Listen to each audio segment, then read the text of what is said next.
thank you everybody so much for coming out and joining us tonight. This is our first of a series of 3 of this event, so I'm really excited, and I know these guys are too. We've worked really hard on this presentation and are excited to have a discussion with you tonight. So I'm just going to start out. We're going to do introductions, and then we're going to kind of get into our presentation. So my name is Tina Lose. I'm the Regional Project Coordinator for the Essex County Asset Builder Network. So I know that sounds like a mouthful, but by the end of the night you'll be like, oh, ECAB, we know what that is, we're good. I'm going to get a little bit more into what the grant is in a little bit, but we're working with 6 communities. So it's Georgetown, Amesbury, Salisbury, Rowley, Newbury, and Newburyport, and Georgetown. And this is a really exciting collaboration, and this is kind of one of our first launching off points, so we're excited to get started. So I'm going to let the youth introduce themselves. They'll be the main presenters for the evening, and feel free at any point during the discussion and presentation, raise your hand, jump in. This is a conversation. We're not just talking at you. We want to hear from you as well. So, start off. So, I'm Aiden Pasick. I'm from Triton Regional Middle School. Pretty sure I'm the only Triton representative here tonight, but yeah, I'm definitely looking forward to sharing all this with everyone in the room and hoping that, well, the assets start to build up, you know? Everything will contribute well. I'm Julia. I'm the only Newburyport representative tonight, but I go to the Knox Middle School. I am Katie. I am the only Amesbury representative tonight, and I am also a sophomore. My name is Ryan. I'm one of the 3 Georgetown representatives tonight, and I am a freshman. I'm Andrew. I'm a sophomore, and I'm going to Georgetown. I'm Katie. I'm in 8th grade, and I go to Georgetown. Awesome. All right, great. Thank you. All right, so if you want to do the slides, and you guys can take a step to the side for a sec. All right, so I'm going to do a brief overview of what we'll be covering tonight to give you an idea.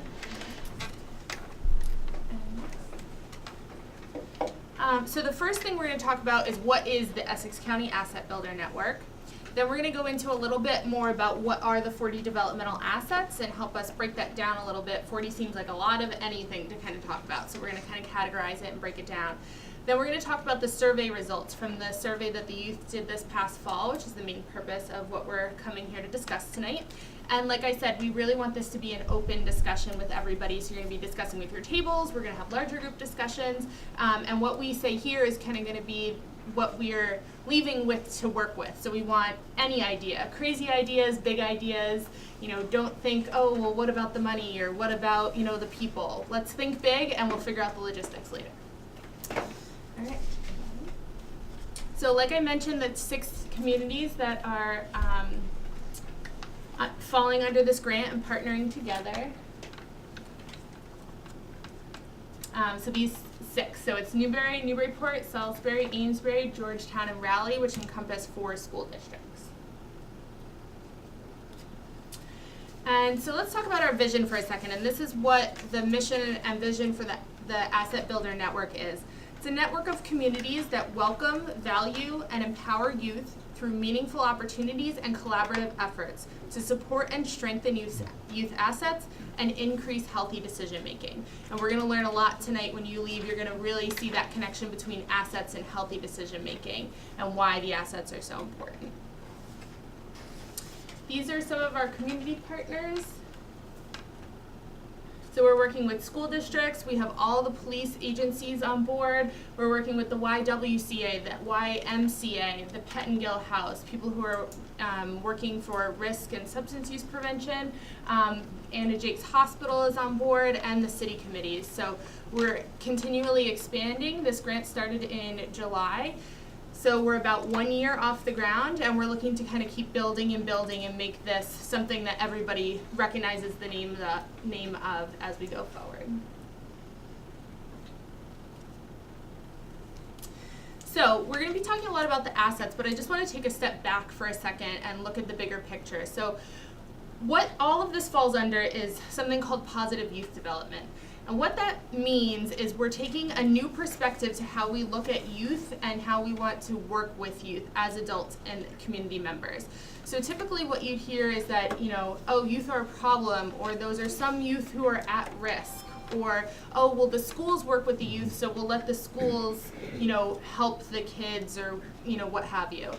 The positive youth development approach really turns that on its head and says that youth have a voice that is to be valued. How are we supposed to know how to best support youth without hearing from the youth themselves? So that's really where the heart of this starts. And the idea that this is not just a school issue. This is not just something for parents or people who have young children. This is something that the entire community can get behind. And we're starting to build a culture from nonprofit organizations, hospitals, religious organizations, community bases.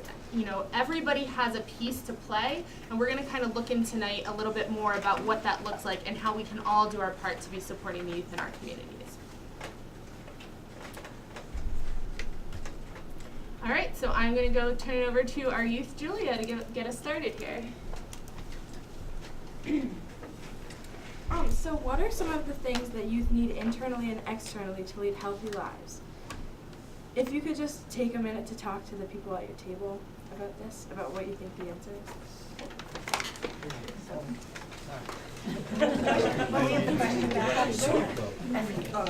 Safety, feeling of safety.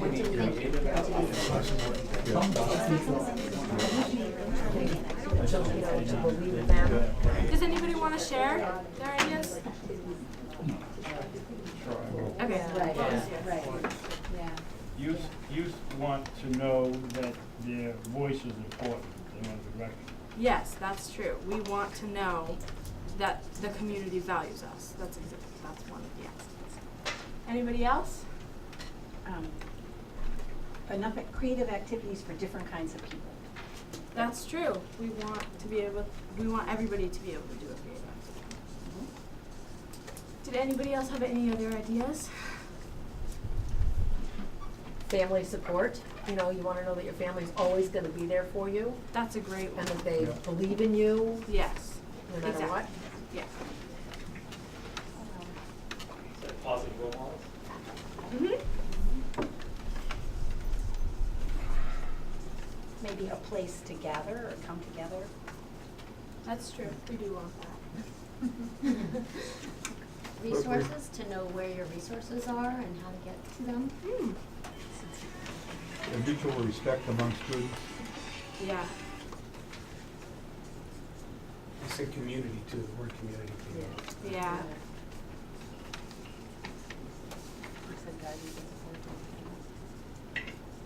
Guidance and support. Mm-hmm. So these things that you described were part of the 40 developmental assets.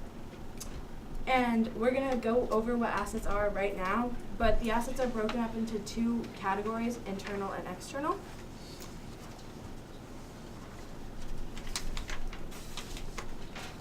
The external assets are broken into 4 categories: support, boundaries and expectations, empowerment, and constructive use of time. Support is like caring you get from your family and friends. Boundary and expectations is like knowing the rules at home, school, in your community, feeling safe. Empowerment is like feeling the community values youth. And constructive use of time is like they're engaged in activities inside and outside of school. So there are lists of the 40 assets in the middle of your table. If anybody's not familiar, you can kind of take a look at that while Julia explains.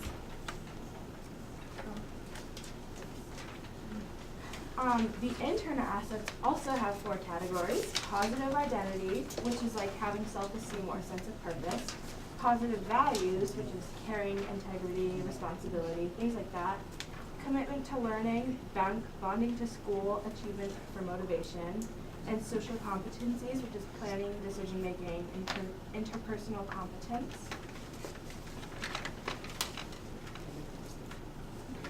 And these things all together make up the 40 assets.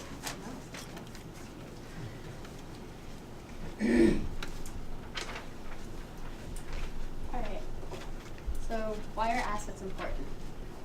So first of all, the more assets you have, the less likely you are to participate in one or more of the 24 risk behaviors.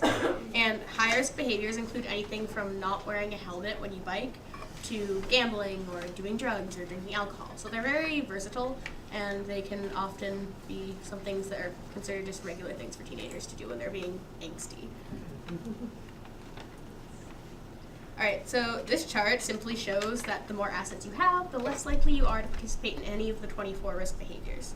So the data showed that if you had 0 to 10 assets, I don't know where there, then you were more likely to participate in risk behaviors than if you didn't have this, than if you had more assets than that. Alright, so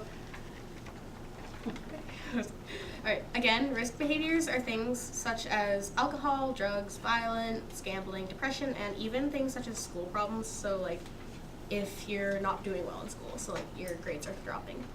And this chart, lots of charts, this one shows that the average number of risk behaviors taken by the youth in each asset level. So people with 0 to 10 assets, often the average number of risk behaviors they'll partake in is 6.9. Whereas if you have 31 to 40 assets, so you have more of these things at home or around you, then you only are the average person with that many assets partakes in less than 1. So you might notice there's a very big drop there. That's about a 2.2 drop in the number of assets, and we're hoping that with the asset builder we can make it so that people have more assets so they're less likely to partake in some of these risk behaviors. So demographics. So you might be asking, well, who participated in this survey? So approximately 3,660 youth ages are from the grades 6 through 12, and approximately 52 were females and 48% were males. I just said 52 were female. 52% were female and 42. Oh my goodness. You know what I mean. Yep. And so, No worries. Can't talk. You're doing great. You're doing fine. Okay, you're doing great. And 69 students out of that entire percentage identified as transgender or unsure, because we wanted to make sure that everyone was included, seeing as we are a very diverse community. So the grades are pretty evenly distributed through 6 through 12, so approximately 13 to 17% were, like, that was like the general like range. And so approximately 500 students per like grade amongst all of our communities, not all in one school. That would be a lot. And then race, approximately 81% were white, 10% were multiracial, 2% were Asian, and 2% were Hispanic. Alright, we're doing a little fill-in tonight. Some of our people are in choir and band and gymnastics and things. So just to give you a little bit of context, so when we're talking about almost 4,000 people who took the survey, it's kind of hard to conceptualize that when we're talking about percentage, like how many kids were we actually talking about. So we're going to look at this for a second. So this is a classroom of 25 people.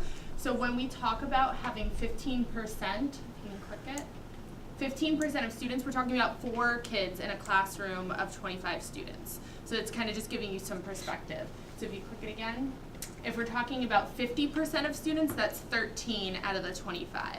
So just kind of thinking about numbers that we all can relate to, or how many students are in your child's class, or a cousin, or a niece, or a nephew. So just to kind of break it down a little bit. The other thing that we like to talk about before we start digging into the data is this data accurate? So we asked the students to report on their risk behaviors. Why do we believe that students are telling us whether they're drinking or not? You know, do they think they're going to get in trouble? So there's a few things that we know. So first off, the survey is completely anonymous. There's no identifying data at all. The students were all sent exactly the same link to fill out at the same time, and then it all went back right to the Search Institute, who runs this data for us. So, and the students know that it's anonymous and confidential, so we know that when we tell students that, they are more likely to be honest. The other way that we can check this data is that our data that we saw here in Georgetown, in our region, and when we compare that to Massachusetts and national data, we see that the numbers are similar.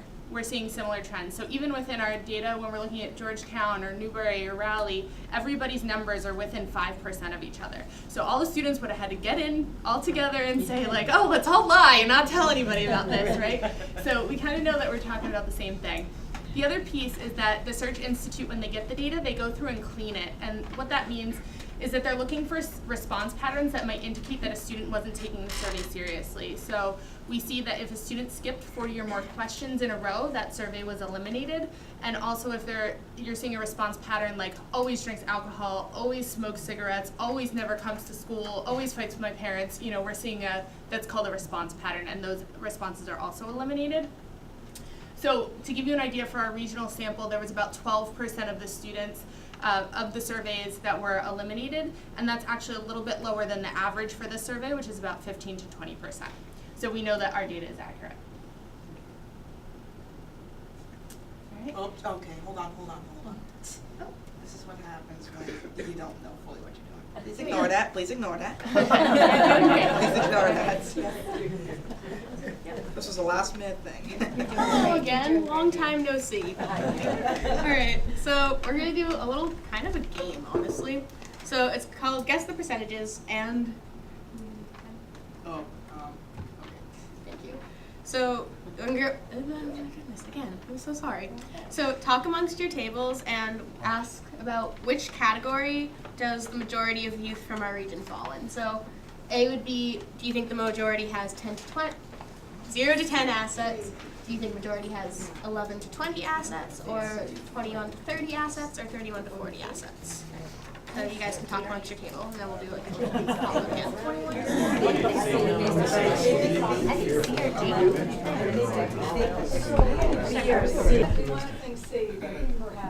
Alright, so for all of you that were being rather optimistic, you guys actually were in luck. So the majority the majority of people, approximately 42% of youth in our area have 42%. My goodness, 42% of them have 31 to 40 assets, with only a little bit less at 33% having 11 to 20 assets. And then 8%, which is really small, which is great, and we're really hoping that we can make that even smaller, have 0 to 10 assets. And then we have a little bit that have 31 to 40 assets, but that's okay, because we're getting better, so.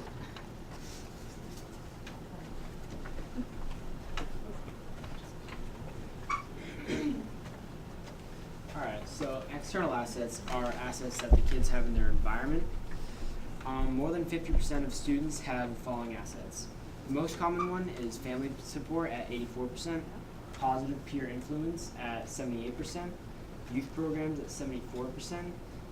That one includes all outside of school activities, so like different sports or like church groups or stuff.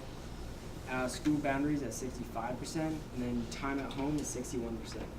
Now this one means that this amount of kids go out 2 or less times a week with no plan, and we want that to be high, so kids are doing sketchy things.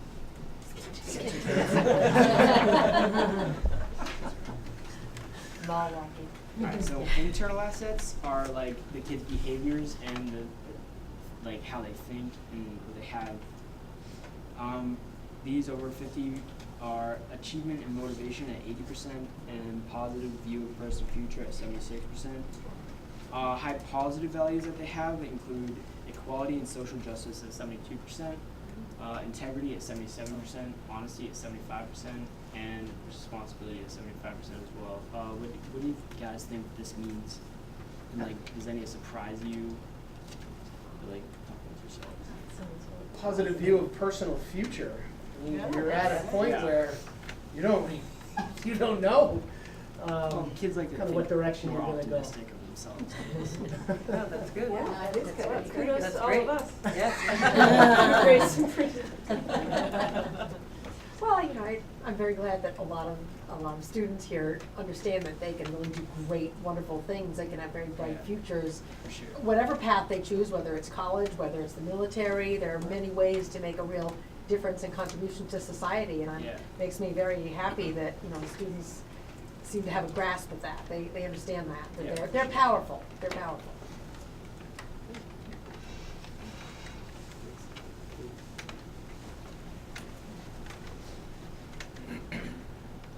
So we're really happy that a lot of students have the assets that Andrew mentioned, over 50%. But we'd like to focus on some of the assets that have less than 50%, so we could work on getting those higher. The closest to 50% was personal power. which is like your how you feel you have an impact on the world or even just in your community. And about 48% of students felt that they had that asset. Really close to that was school achievement, which is like doing your homework and doing well in school, which had an average of 47% of students. And then below that we have caring school climate, which is like you feel as though you're comfortable in your school and that you know there are people in the school who care about you. And that was an average of 42%. Planning and decision making, like almost like planning ahead and budgeting your time, that also had an average of 42%. And then positive family communication, like you get along with your family and you can talk to them and you're very open and you have a good relationship. That only had an average of 39%. And the community's value of youth, which is the youth feels like they have a say in the community and that they feel that they're cared for. That only had an average of 30%. And then creative activities, which is not like sports, but like theater and art and things like that. That only had an average of 20%. And then the lowest was reading for pleasure, which only had an average of 19%. And the lower assets are external assets, which in a sense are a good thing because it's easier to change the environment than to change an individual. So if you'd like to discuss among your groups, like we'd like to hear if that like surprised anybody or any comments you might have. Creative activity seems really low.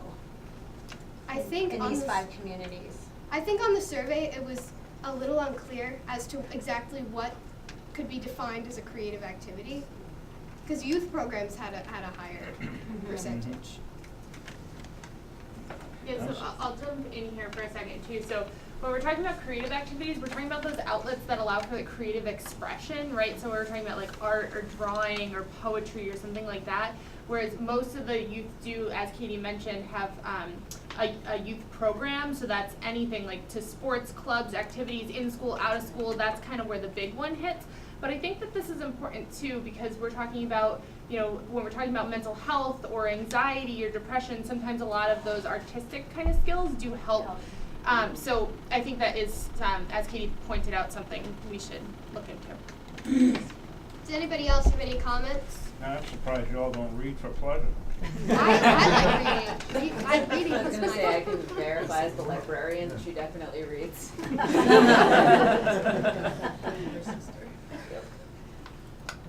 You know, I'm just hoping, reading for pleasure, that maybe students are reading more than they think they are. And like when they do research on an iPad, or I mean, that usually involves reading, and they might not. It's not for pleasure. Well, right. Maybe, I mean, maybe it is, maybe it isn't. Sometimes I just do research just for the fun of it. I don't know. Yeah, just Just you think. I'm back with another game, so thank you. Alright, so I'm back with another game. So some assets were shown to be higher for one gender rather than the other, which is to be expected, I think. So, such as the following. So, also during this activity, it's a little bit different. You can feel free to call out whatever you want. So, first of all, which gender on average do you guys think feels safer within our area? Like, walking home from school, which gender do you Males. Males. Alright. So, which gender which gender do you generally think is more motivated to like do better in school? Girls. So, which gender do you generally think feels more equal to their peers and values social justice more and like treats other people better?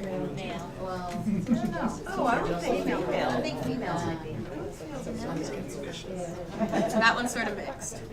That's mixed. That one's mixed a bit. Yeah. All right, which gender do you generally think feels better about their overall social skills? Like, which ones do you guys think is like female. more confident in like speaking to others? You guys think females? Females? All right. And last question: who do you think has a higher self-esteem, male or females? Boys. All right. So now we're going to show you what the data actually shows. I could be on the board if I want. Peter wants a decision. Peter says it. So you guys were actually really right with the safety, with 64% of males saying they felt safe in the area, whereas only 49% of females did, which is about a 15% difference. So that's not like the biggest difference. A lot of people actually, when I was talking when we were talking about it in the group, they thought it would be higher, a bigger difference, and females would feel less safe than that. So that's good actually. So for motivation, it proved that 41% of females were motivated, whereas only 60% were, oh my goodness, I did that in reverse. So 41% of males and 60% of females, which is about a 19% difference. So again, not horrible, but we can improve, I think. And then for equality and social justice, 62% of males and 82% of females, which is the biggest one we've had so far. It's about a 20% difference, but still, again, not horrible. And none of these are horrible, so that's very good. For planning and decision making, 36% of males said they were confident in their abilities to make decisions and not make stupid decisions. So Does that decline as I'm honestly not sure. Maybe we'll get into that later. And 48. That might actually come up later. I'm not sure. And 48% of females said that they were confident in their decision making and not making stupid decisions. So still, both of those are less than half of them said they were confident. But I think that with our generation and our age group, it's pretty normal. So interpersonal competence, 45% of males and 67% of females. So 67% of females were more confident with their social abilities, so speaking to others, talking to people, and just being social beings. Apparently, girls I think we're better at that. 22% of us, I guess. And for self-esteem, you guys are really right with that one again, and 61% of males have higher self-esteem, whereas compared to the 48% of females. So that's about a 13%. So did any of that was a lot of numbers. Moment to decompress. So did any of that surprise anyone? None of that, okay. Do you guys think that, what? How consistently higher the females are. Yeah. That might have just been, we chose the ones that were like the most prevalent, we thought. So there could have been some different ones, but that's a really good observation, I think. So, All right. may I ask a question? Of course. So these numbers are based on students from grade 6 to to 12. 6 to 12? It's just clumped together then, right? Or is it broken down by grade? We're gonna get into that Oh, later. okay, thank So you. don't worry, we got you. All right, so. Okay, so I just was thinking about this while I was listening to Katie present. So if we could talk about this for a second, what does it mean that we were pretty spot on with our guesses about the assumptions on these? Right, so we were saying like, who do you think has higher self-esteem? And you were like, definitely males. Or like, who feels safer? Like, definitely males. Like, I had this thought, like, well, what is that good that we're able to identify that so quickly? Like, is that making the problem worse because we're just assuming that there's we this feed into it as community leaders? We feed into the like that difference. stereotype, or like, is there some way that we're changing our programming? I tried to go back to my youth and perhaps think that things haven't changed much. Yeah. And then at number 4, being married for about 2/3 of my life, that did not surprise me. It hasn't changed. I mean, like, is that a good thing? Is that a bad thing? But it's the way it is. Yeah. That's the way it is. It's good to have the numbers because, But it might not be. I want to ask, like, well, if we know about all this, what could we have been doing? What do we need to do to, bring up the self-esteem of females and girls, and improve this interpersonal competence of boys, and but having the numbers makes it a lot more real. I mean, before it's just kind of like gut intuition. Yeah, it's probably that, but you don't really know when you're just looking at it from that perspective. But it makes you think data that, like, helps. a community offering like a self-defense course Yes. or something like that would help Address number one. 1 and number 6, for females type of thing, Yeah. But like just the numbers, I think, make you think about that stuff. Yeah, because a lot of those things are based on skills, not just attitudes. Right. Right, so Yeah. you can improve skills. Right, what are You know, you good at? sometimes it's hard to change attitudes, but. So I think it's safe to say that we think these numbers are realistic. I also think it would vary by grade too, which is why I thought his question was good. Yeah.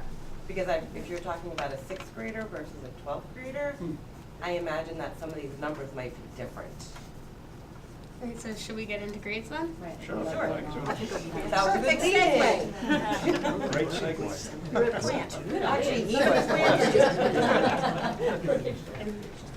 So, like said, mentioned already that someone's curious about grade gaps. So, grade gaps is rather interesting as well. Like she was saying before, there definitely is a difference in between 6th grade and 12th grade.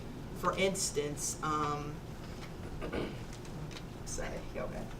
as shown on the graph here, 6th graders usually have a much wider number of assets, usually ranging from 26 out of 40, and the declines though come once you get to high school, mainly 11th and 12th grade, which is where you'll see at least 19 assets. So mainly as the years go up, your assets go down. Not by too much, but they start to go down over time.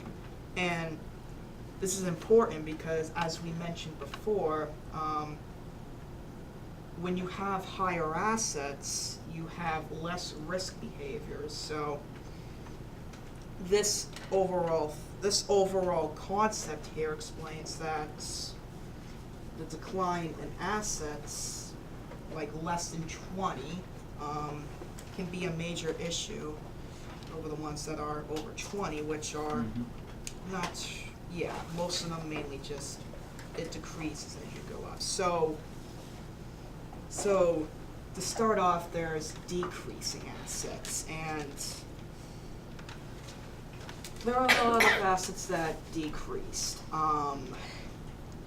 One of the main ones was parent involvement in schooling. It saw a 40% decrease, which was mainly like help with homework, if they talk to you about how your school day was, go to meetings or events at your school, etc.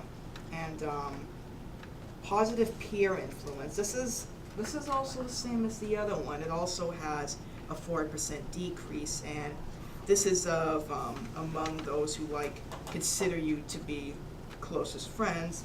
How many take the risk of drinking alcohol, like drugs or marijuana? Oh my God! Get in trouble in school or do well in it, and there's also positive family communication. This one isn't as crazy as all the others. This sees only a 25% decrease, and mainly this is of students would go to parents for any important concern they had over a serious issue, and if something went wrong, that's not it. Yeah, a serious issue like alcohol or drugs, and they may have a lot of good convo with parents, they eat dinner together, so that usually decreases sometime. And then there's adult role models, which sees a 24% decrease, and that's mainly when parents spend a lot of time helping other people. The amount of adults you've known for 2 or more years who spend a lot of time with assisting people in need and do things that are wrong or dangerous. So like I said, many assets there were many assets that did definitely decrease by a lot, but these were definitely some of the major ones to mention. Now, increasing assets.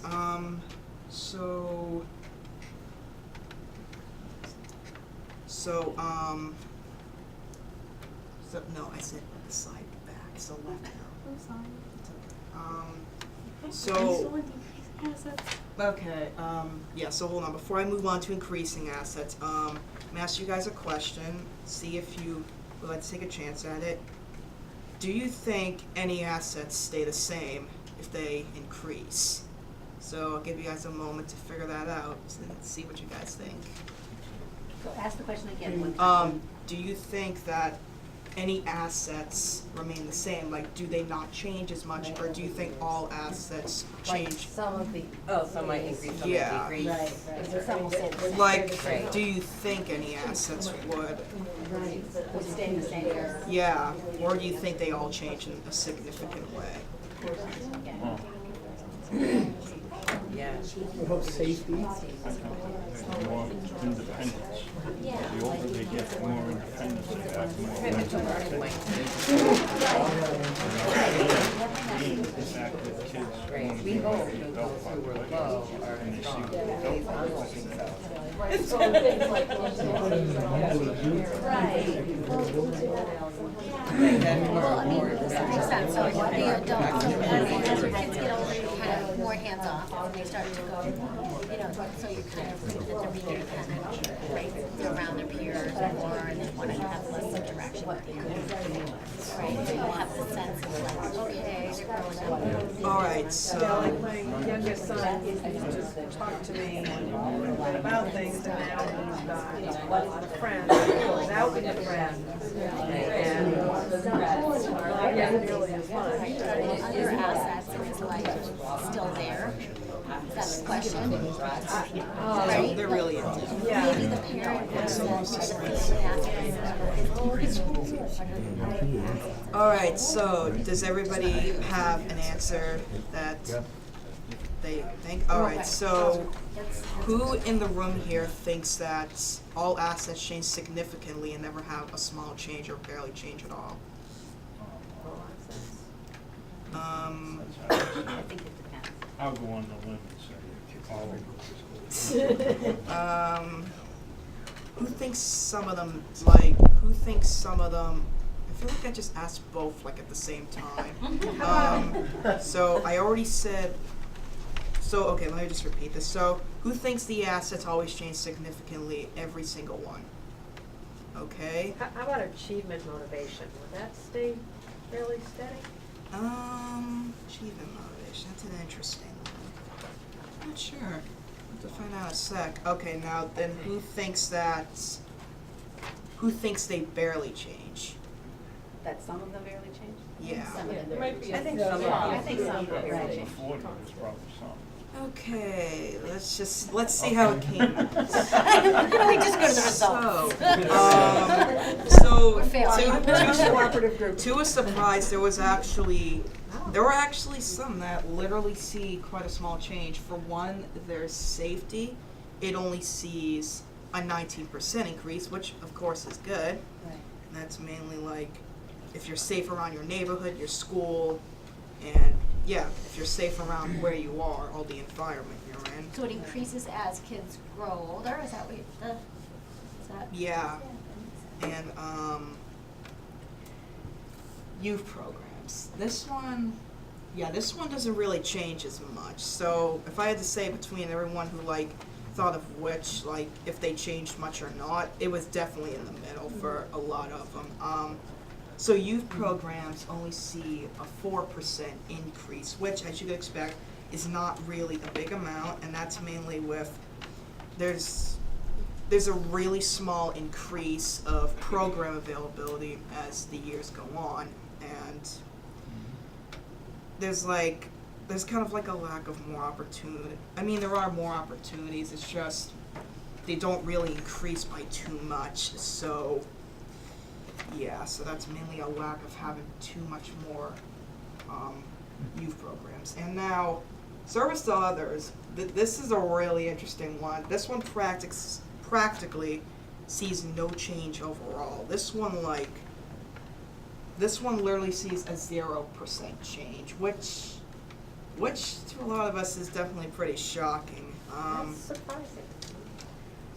Yeah, it's weird. Many assets, when it comes to increasing, they don't really increase by too much. There were many other assets on the list that a good chunk of them did increase, but there were lots more assets that kind of decreased more than ones that increased. Like a lot of the decreasing ones I mentioned, like they were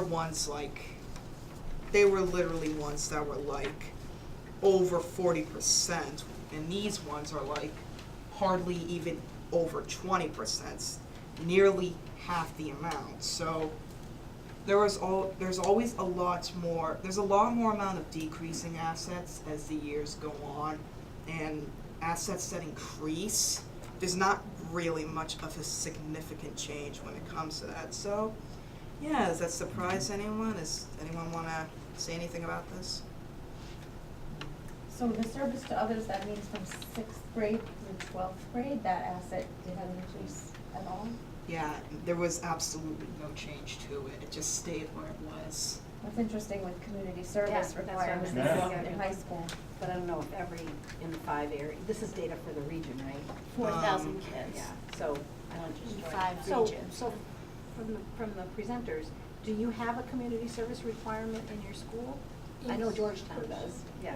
Amesbury, you need 75 hours in order to graduate, and if you want to like stay in like it affects your grades. Like if you want to stay in the top 10%, you need to have over 100 hours. Okay. By the end of senior year. Okay. But you need to do 10 hours per year, and then those 35 hours have to be like over the summer or something. Okay. But that's still just in high school though, right? Yeah, in middle school, I think that community service is just like something that's sort of like expected of you. Like a lot of our clubs go out and do community services, like ways to just like stay involved. Gotcha. So, like that's an expectation in your yes, like schools. our drama club went and did a beach cleanup. Is there anything else that wants to be added real quick? I think we need more of these programs. Yeah, we really gotta look at those assets that don't increase by much. So, yeah.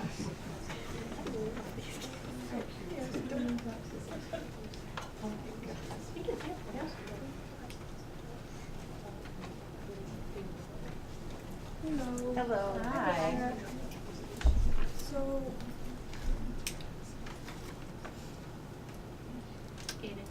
I'm sorry. So we see that assets decrease as youth get older. We see that the average number of assets per 6th grader is 25.6, while the average number of assets per 12th grader is 19.3. This is a trend that we see in our districts and our region. So what do you guys think that we could do to keep assets high? And we can discuss among the groups.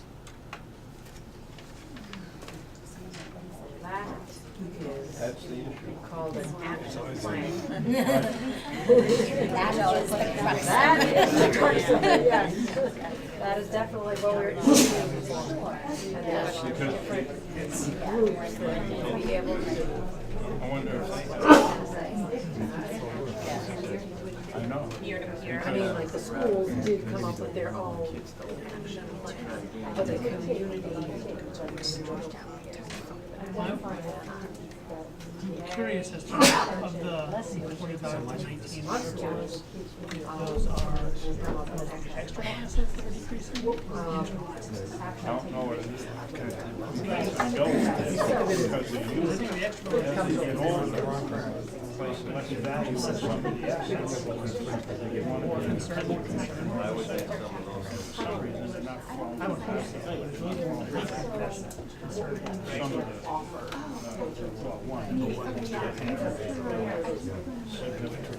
Maybe the assets just need to evolve to be more relevant as you know, to something where they want leverage.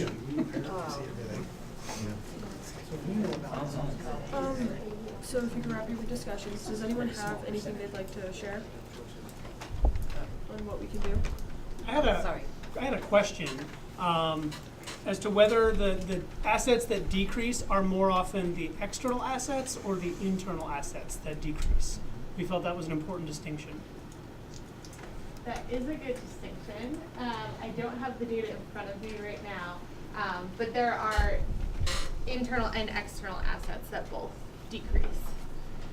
We kind of see, so it's developmentally appropriate for youth to kind of recede, be doing some more risky behaviors, feel that lack of self-esteem, right? So this is not surprising that assets decrease, but we want to say, well, if they had them at some point over here, what can we do to help make sure that they don't forget that they're loved and supported and cared for, all those things. But thank you, good clarifying question.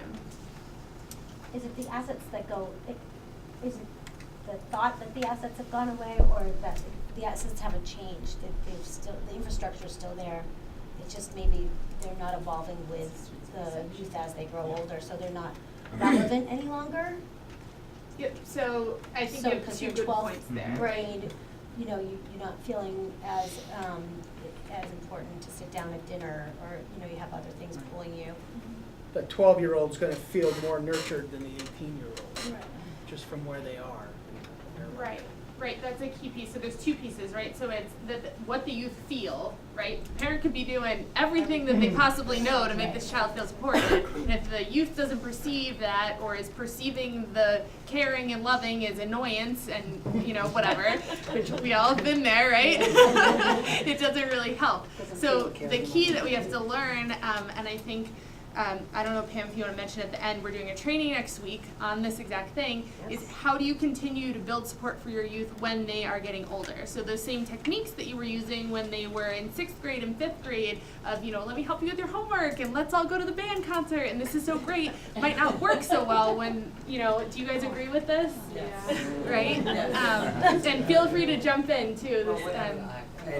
But so learning like what might work better for somebody in high school and how to help them still feel supported. Maybe it's stepping back a little bit, right? Maybe it's saying like, yeah, go ahead. I was gonna say do a lot more like listening than speaking. I feel like I've only been here for a couple of weeks, but I feel like the best thing is like try to come up with new creative ideas. If you hear the kids saying things that they like, or just like open ears, like you know.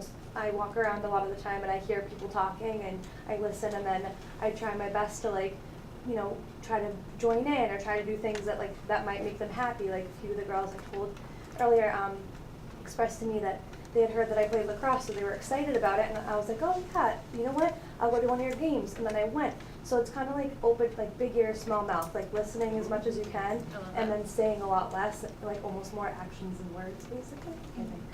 That's great. This is Laura, our USO. Hi. Hi, everybody. I hope it wasn't today's girls lacrosse game you went to. Oh no, I didn't go. Why was it bad? She wasn't judging. Sure, noble efforts, right? Noble efforts. Is there any information about within peer groups, kids having a different amount of assets and how that might affect, you know, other kids' risk taking?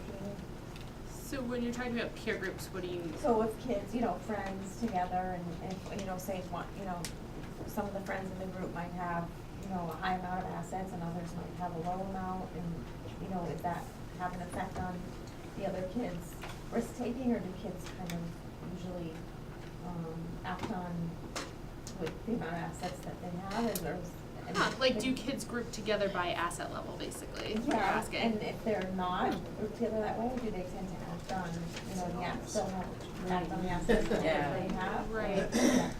That's a really interesting question. So I don't have the answer to that. We don't get the data in that analysis. But the good news is that we just got SPSS and I'm a data nerd and I can definitely look into that for you guys. But to answer, who talked about peer pressure? You remember? Anybody? Nobody wants to fess up to it? But we did find, so peer pressure, the asset decreases as we go, so maybe it was you, Aiden, decreases from 6th to 12th grade. Yeah. So what we're the questions to measure peer pressure are, do you think your friend, or can you read them, Aiden? Do you have your notes? Yeah. The peer pressure questions. Is that resistance skills? Peer pressure question? Yeah, so. Number 35. Young person can resist negative peer pressure in dangerous situations. You want to read these examples? Yeah, so mainly among those who feel that they're your closest friends, how many would drink alcohol by using drugs or marijuana, if they got into trouble at school in any sort, and if they do well in school. So those are the questions that measure what peer pressure, so do you think your friends are using? So by asset level, I would imagine that all this overlaps, right? So the more assets you have, the less risk behaviors. So if you're saying that the kids are having more risk behaviors, they probably have less assets. And then those group of kids would kind of meld together. So I would think that there's some kind of correlation there, but I don't know for sure. Any other comments, questions about this? Do you guys have anything to add? What do you think would help keep assets going strong? I know that when we did the data summit back in February, that you mentioned, and maybe it was the other one, mentioned that there was, they put a community center in Newburyport. And I know, like, we go and we do our meetings even at the Brown School, and they always have, like, little kids basketball team. They're, like, doing their thing. And so, like, it's sort of, like, I think it's cool to have, like, a place for people of all ages to hang out and, like, not feel like, oh, because we're in the same building as, like, 4-year-olds and 5-year-olds. Like, oh, they're going to treat us like 4-year-olds and 5-year-olds. Yeah, also about the friend group thing, I feel like at my school, which is the Knock in Newburyport, people tend to befriend similar people. Like, a lot of kids have friends that are their neighbors or, like, in the same classes as them and stuff. So, like, people befriend people at the same academic level and, like, yeah. So, do you think that's a good thing, or do you think that's something that needs to change? I think that people should, like, have, like, be friends with other people that aren't so similar to them, just so they can, like, build their social competency. But, I don't know, I kind of, like, have friends that Well, I also think too, right, even at Georgetown, I don't know how it is in probably still in Newburyport, Cambridge. As you get into high school though, you're not in the same classroom with the same kids. Yeah. Right, you're with all different kids in all different classes. Yeah. Right, so 7th and 8th grade, you're still pretty much, with the same group of kids in a classroom, roughly. But once you get to 9th grade, then they start shuffling around because there's more variety of classes, and I think that diversifies the kids too, so they're not so much together all day in the same classroom.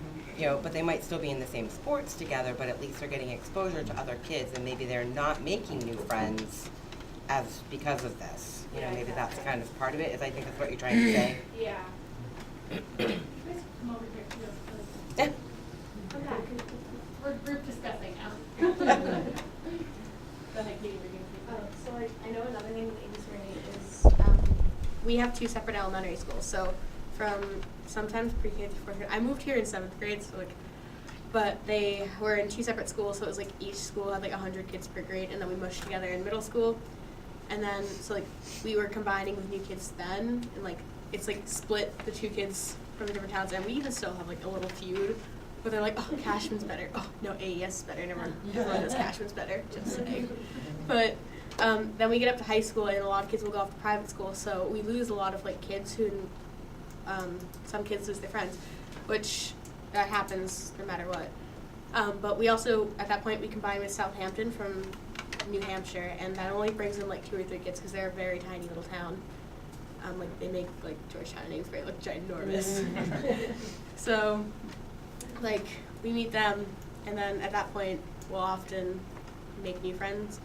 Like, I have some friends who live in Southampton, and they come to my house, or like, I'll go to their house, and like, we meet kids even more from that town who go to different schools still. So that's like, it sort of helps because you see different perspectives. Because like, we grew up in such different parts of like town, different backgrounds, and it's really cool. If I could add something as well, I also have quite the experience of how like assets have worked around my school as well. Like, there have been a lot of scenarios where students just don't seem to like understand properly what they're supposed to do. Almost like thinking of students' expectations mainly. Like, they really just don't seem to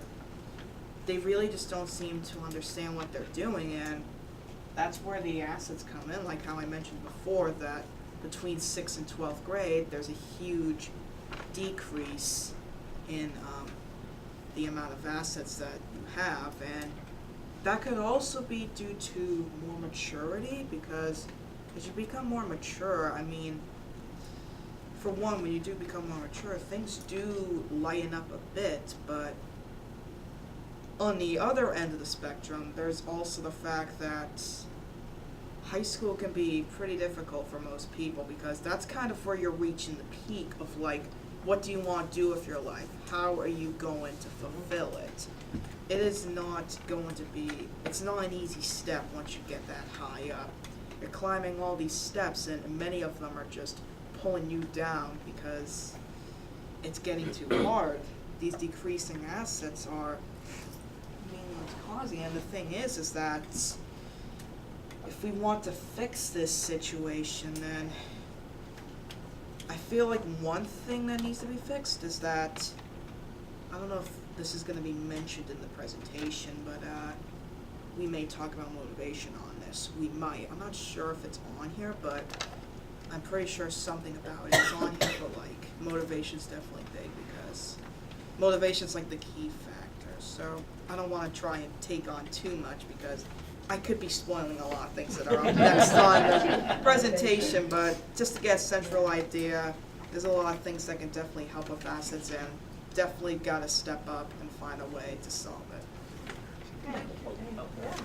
I wonder if it's as kids get older, the assets need to change a little bit, right, to adjust to your point of maturity, right? So maybe they don't need, and I'm just purely an example, but maybe they need a little bit of less, peer pressure, but they need more family support, right? Where we always seem to think they just want to spend time with their friends, they want to be with their friends, but really what they need is a little bit more family time, right? So we're trying to give them space to be independent, but because it is still difficult, they still need to maintain that family time. So I'm wondering if maybe it's just the assets need to shift. Or it so would it's be not just interesting the number. to do this as a give the same survey and get data from just 10th, 11th, and 12th graders, for example, and versus the 6th, 7th, and 8th graders, and how different those numbers would be, instead of grouping it together for all 6 grades. Right, because I think that's kind of what I'm thinking, yeah. Between those ages. And it is a big change, and I just think, as I was looking at the list, that, when 6th grade, yes, you want to have a lot of high assets across all of these, but maybe by the time you're in, even 10th grade, some of the assets, they still need to be there, but maybe they're just not as important, right? But they still need to be there, and kids might not see them as still being there, even though they are. Or maybe they just need to be changed to be more relevant. Or something, right. That's more approachable. Right, at that age. At that age. Right. Mm-hmm. I think your point about pressure is important. And I think that's something that, we do wrestle with in communities. And when I grew up, my family expectation was that I was going to do well in school and I was going to go to college and do something. But I had the opportunity to try different things. Like I didn't feel like, I feel like kids today have a lot of pressure on them that's put on by adults sometimes because we have expectations that may, not be consistent. Like, for example, I am a firm believer, we try to produce kids to go to college as much as possible because the average, if they're trying to make more money, but 33% of the kids across this country go to college and get a college education. Whereas we feel in this town that if we don't have 95% or more, and then we start watching that board, and we've got kids here, the board is nice, right? Yep. You don't want to detract from anybody who's been working hard. On the other hand, if a child is going to a community college or isn't going to college, is going out to the world of work, what's the message to them? When, so I think that those are the kind of things, we did Race to Nowhere at one point, and parents came and, I just worry sometimes because what I know in my life is you don't have to go to Harvard to be successful in life. Right. And, you get the most out of college that you put into it, right? It's what fits for you if you go to college. And I just feel like everybody thinks that if you're not going to like these Ivy League schools, that either the school is failing or the youth are failing, and it's just not true. Right. I know so many people who have wonderful, great lives and contribute. But I want to talk about that with kids. So what can we do to decrease the pressure? Because it's really, it was out of control. So my friend, she has a sister that just got accepted into a college that was her dream college, and her parents are really proud of her.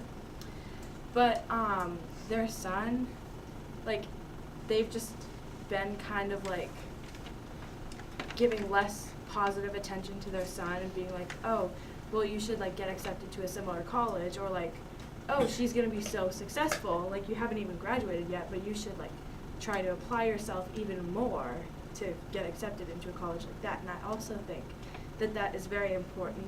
Like, not everyone is gonna be at the same level. Like, can't really change some people. And that's an important message, I think. That's the same kind of thing, right? Yeah. Maybe his goals aren't as high as hers are. Yeah, and right? they're But his just are still just as important. Yeah, they're just discouraging him. Exactly, he can be just as successful. Because how does success get measured? Exactly. That's the real conversation. How does success get measured? Right. You know? And, Yeah. so I think as a community, that would be nice to take that on. So, you know, what is it we really expect?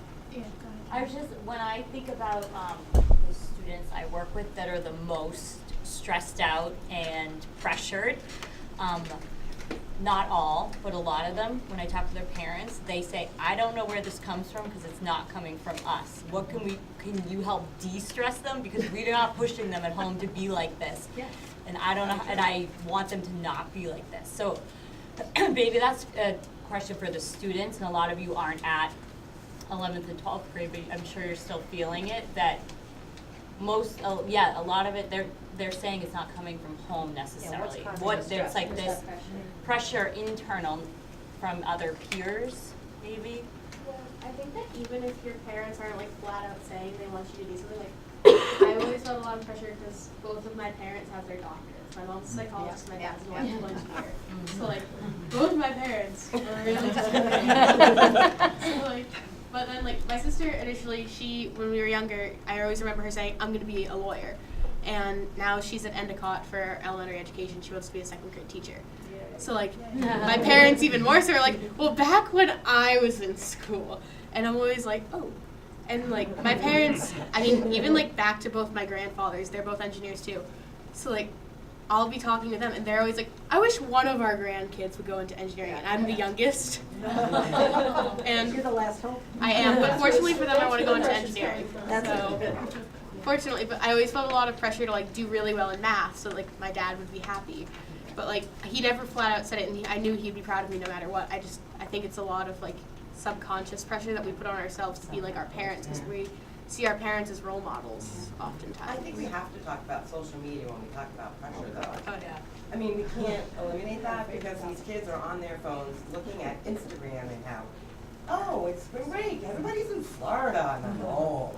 You know, that's just one example. I do the same thing. I felt that last week too. I'm not living life right. I'm not living my life right. No, but that's certainly exaggerated. I mean, we all do that to some level, but I do think that there's an aspect of the social media that puts pressure on kids that makes them more stressed because they see, you know, what other kids are doing. And even like sports, I think sports is another big aspect that produces a lot of stress in our kids. Because you can't be on just one team, you need to be on like 5. You know, and if you're not on 5, how come?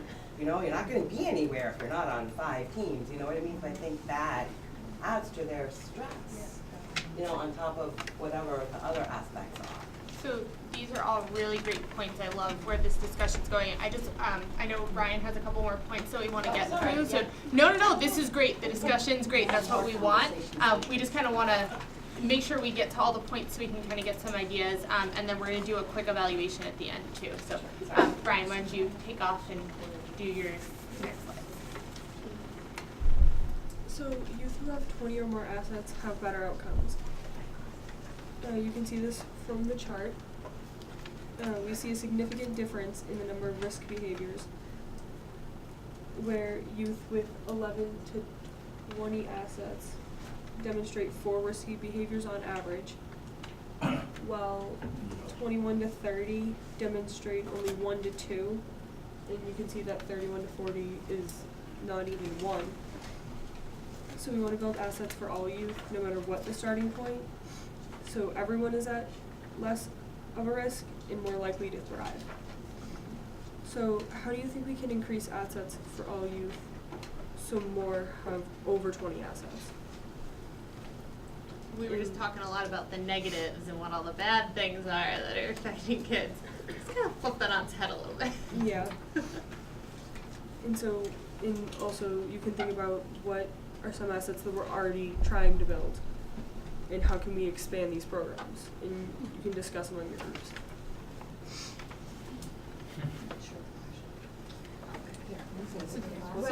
So the question, can you repeat the question one more time, Ryan? So, Speak up a little bit. so how do you think we can increase assets for all youth so that more have over 20 assets? So that's the question we're working on. Yeah, and if you can think about, so we're not starting from scratch here. You guys are already doing a lot of work every day that's building assets. So can you identify some of those programs that you think might be helping youth? And is that something that we can strengthen? Is that something we can expand? Right? We don't have to think of something totally from scratch. Maybe like take a couple minutes and identify some of the things that you think are building assets that are already in this community.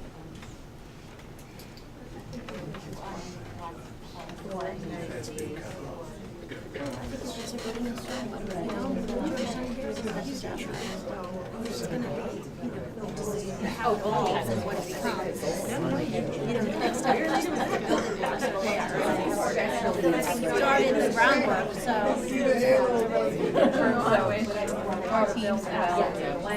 Because this research is just so all the ages are the facts going to, empower our young Right. And if you fact that they have full streaming,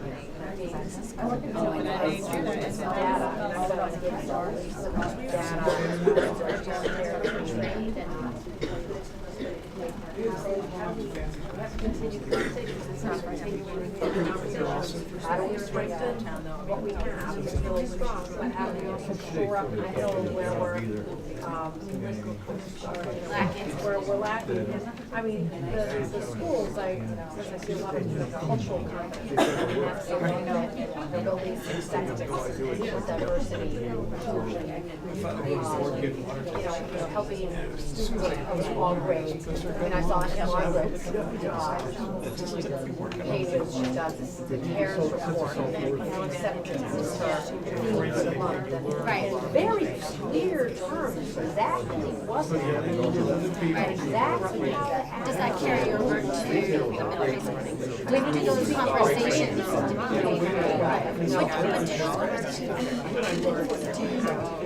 parents emulate those conversations, like, okay, this is what's happening in the neighborhood, and maybe not as much in high school. How can the parents participate in a more distinct way? On a grade appropriate level. Parental involvement in school. Right. So I think that goes down. Decreases, yeah. It's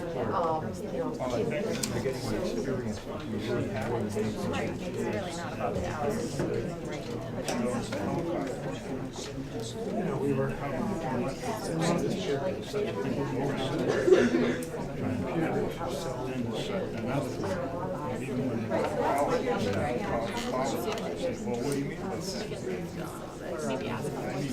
Parent portals goes away.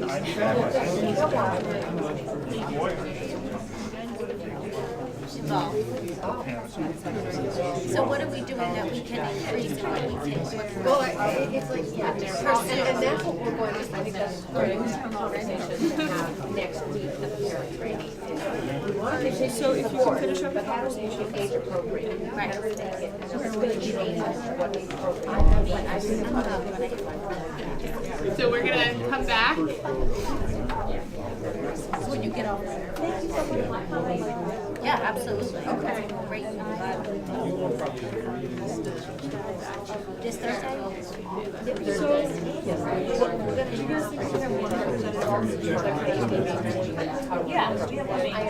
Alright guys, we're gonna kind of wrap up. We're gonna go around. So we think in Georgetown it's great to have some sort of a place for students to go outside of school, because there's nowhere. I agree. Yeah. Like a community center or something like that, I think would be very helpful. Does this table have like a made point? I mean, that was, I think, what we just started talking about, was somewhere that would, like, you know, if you're, we do really well, locally in Georgetown with sports and offer a lot of sports, but the creativity things, like my kids are into theater and I'm driving to Lawrence and I'm driving to Newburyport and I'm driving all over to get these kids to these creative, you know, to these creative activities, but there's not a lot of those things offered locally, and evidently that's, you know, one of the things that we should focus on, but there's not a lot, because we're a small town, I mean, I get it, you know, but.